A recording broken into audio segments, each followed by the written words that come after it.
3 weeks from today, millions across the country will head to the polls for the midterm election. Here in North Carolina, a big matchup playing out between Democrat Sherry Beasley and Republican Ted Budd in the battle for the U.S. Senate seat. One of the key issues, the battle over abortion.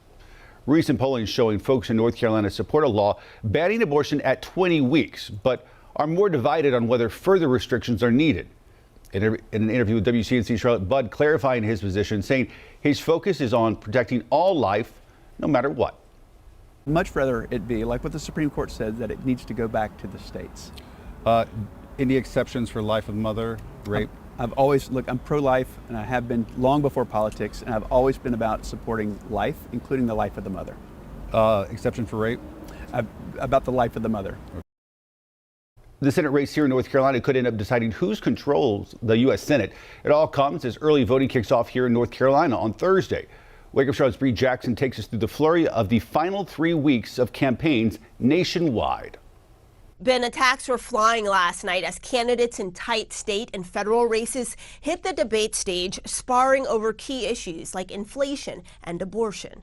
With early voting underway in states like Georgia, the gloves are off as opponents take political and personal jabs. We are the ones that have been fighting for you when Miss Abrams was not. We were giving tax refunds. We need a governor who actually believes in equity, racial equity, economic equity in the state of Georgia. Georgia is one of several battleground states with tight U.S. Senate races. In Ohio, candidates clashed over hot-button issues ranging from racist rhetoric to immigration. You cannot pretend to be a defender of border security when you have voted against border wall funding multiple times.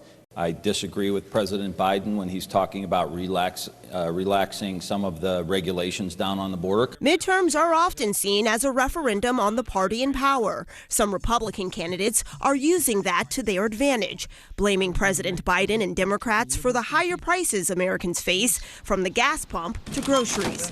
There's only one cause of inflation. It's excessive spending by Congress. I know that the only time we've ever gotten our fiscal house in order is when Republicans and Democrats have worked together. Senator Lee refuses to do that. Nationwide, a woman's right to choose is on the ballot. Iowa's governor's race illustrating that divide. I signed the heartbeat bill with exceptions.